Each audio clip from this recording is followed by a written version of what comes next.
What's up, everybody? Matt Gajewski here, back again with the Stochastic Fantasy channel, and we are continuing our best ball discourse throughout the summer.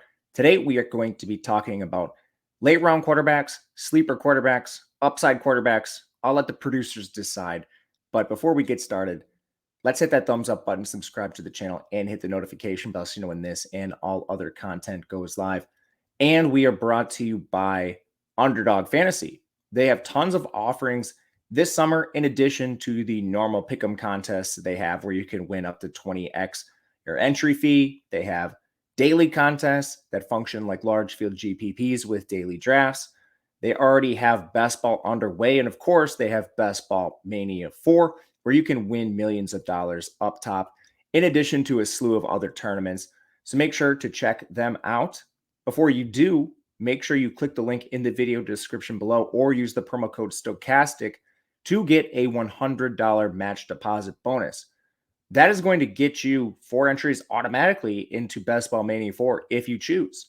You must be 18 years or older to take advantage of this. If you are concerned with your play, please call 1-800-GAMBLER, but make sure to take advantage of that immediately as the summer months continue. All right. We're talking quarterbacks with upside, sleeper quarterbacks today, and I'm honestly really surprised that this player comes in as a sleeper quarterback. It's Daniel Jones coming off the best season of his career. He's still the quarterback 14 on Underdog Fantasy. We'll be referring to Underdog. ADP of 112.9. This is below some quarterbacks I'm a little bit surprised by. Dak Prescott comes off the board ahead of him. You have Kirk Cousins coming off the board ahead of him, which is a little more reasonable. But I mean, just in the one-for-one comparison, Dak Prescott going through some negative changes on offense with Mike McCarthy taking over plays. You've got Brian Dable on the other side who coaxed the most out of this offense. And Dak doesn't run anymore. Daniel Jones runs a lot. So these are concerns I have immediately with the quarterbacks going ahead of Jones. I'd rather just wait and take the value. But diving into the stats with Daniel Jones, there's a guy coming off his best season statistically as a passer. Now, that's not saying too much. They did throw the ball a lot underneath, 67% completion percentage. His yards per attempt was 6.8. That's not great. Touchdown rate of 3.2 does expect to be a little bit better this year. But one thing I want to highlight is he did all this with like a practice squad of receivers. Darius Slayton, Richie James, Isaiah Hodgins. To put up career best numbers with that group is pretty impressive. This year, they're going to be bringing in Wandale and Sterling Shepard. Both got injured last year. We'll see how much they play, but I think even having them present is going to be a benefit to the offense.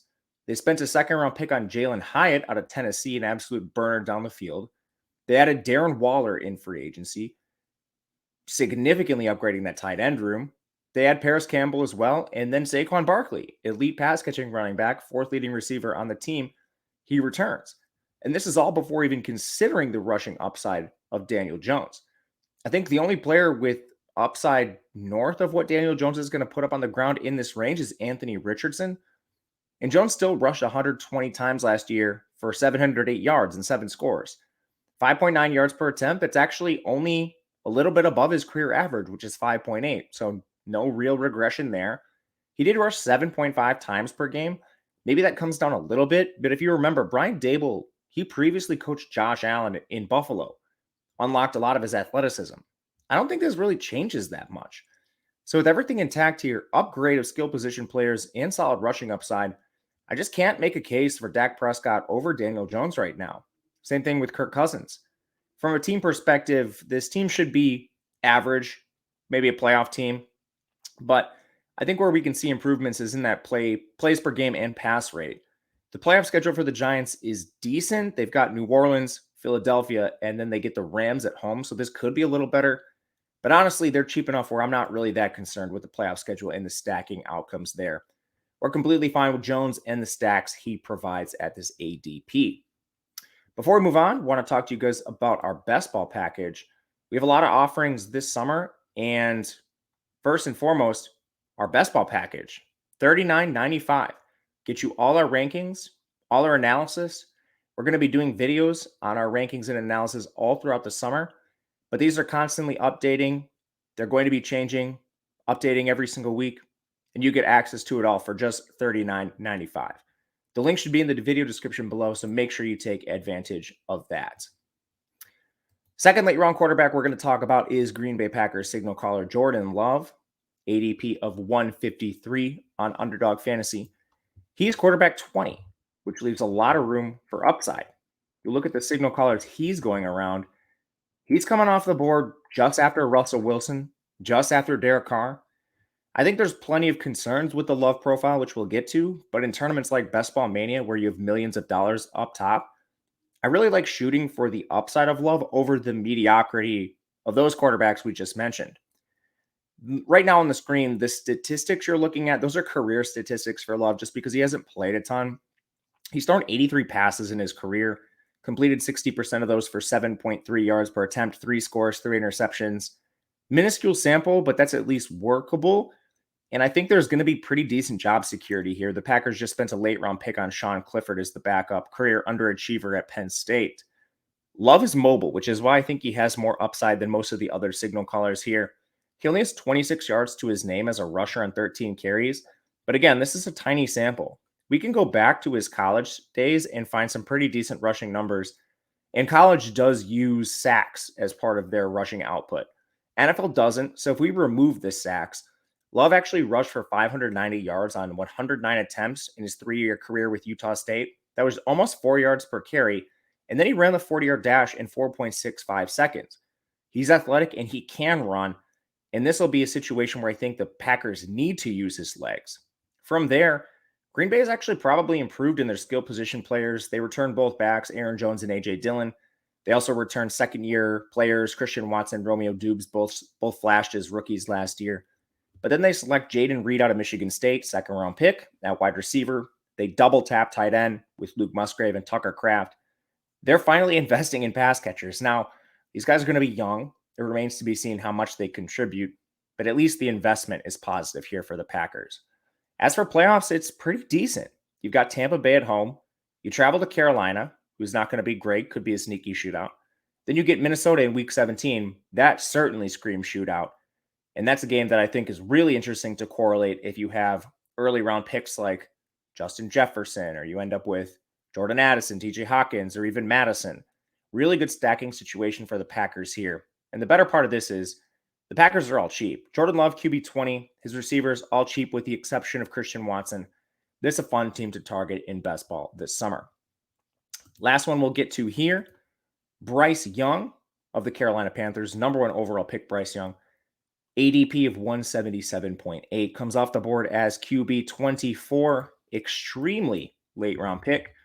I understand it. He's a rookie, and the quarterback's going around him. Just before him, we've got Matthew Stafford, Kyler Murray, Kenny Pickett. I actually don't mind Stafford and Pickett at their respective costs, but Kyler Murray's insane to me. The guy could literally sit out all of the season after the late season ACL tear. But diving into Bryce Young, we have his college stats on the screen.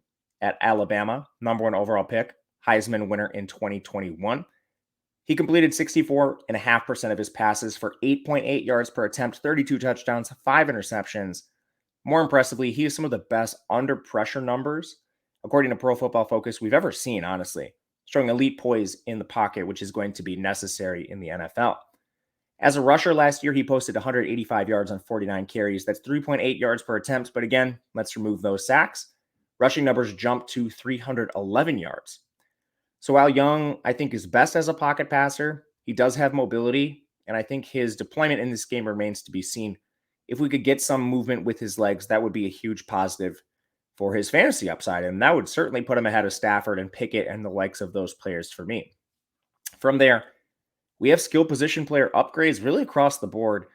They signed Adam Thielen and DJ Chark at receiver. I don't think either's elite, but they play important roles. Adam Thielen should be underneath, and he'll be a guy you maybe use out of the slot. Chain mover. DJ Chark's a field stretcher. I think in those roles, they're fine. The Panthers also added day 2 pick Jonathan Mingo out of Ole Miss. He was injured a lot in college, but he ran an absurd 4.46 40-yard dash at 220 pounds. They also brought in tight end Hayden Hurst. That should be a major upgrade on Ian Thomas, who frankly, it was pretty negligent to roll him out as the starter for as long as they did. And then finally, they get Miles Sanders. Not an upgrade on Christian McCaffrey, but, that was a midseason trade the Panthers felt they had to do. So certainly an upgrade on Chuba Hubbard. All these skill position players should help Bryce Young this year. As for team outlook, I don't think anyone expects this team to compete for a Super Bowl. They hired Frank Reich as head coach, Thomas Brown as OC. In Indianapolis under Frank Reich, the Colts were top 12 in play rate and pass rate, so that's beneficial for Bryce Young. Playoff schedule here is actually pretty good. They draw Atlanta and Green Bay at home before they travel to Jacksonville in week 17. So certainly not a horrible stack for Panthers stackers overall. And with the discount on the entire team, this stack should be easy to obtain. It's really easy to get a guy like Mingo and then quickly get Bryce Young. You can double tap the position with Hurst, someone like that at the very end of your drafts. Overall, very obtainable and a lot of upside given the upgrades they've made. But that'll do it for us today. Thank you guys for watching. Hit the thumbs up button on the way out. Check out Underdog Fantasy. Check out the draft kit we have for best ball. All those are available in the link below. Otherwise, good luck, and we'll catch you again next time.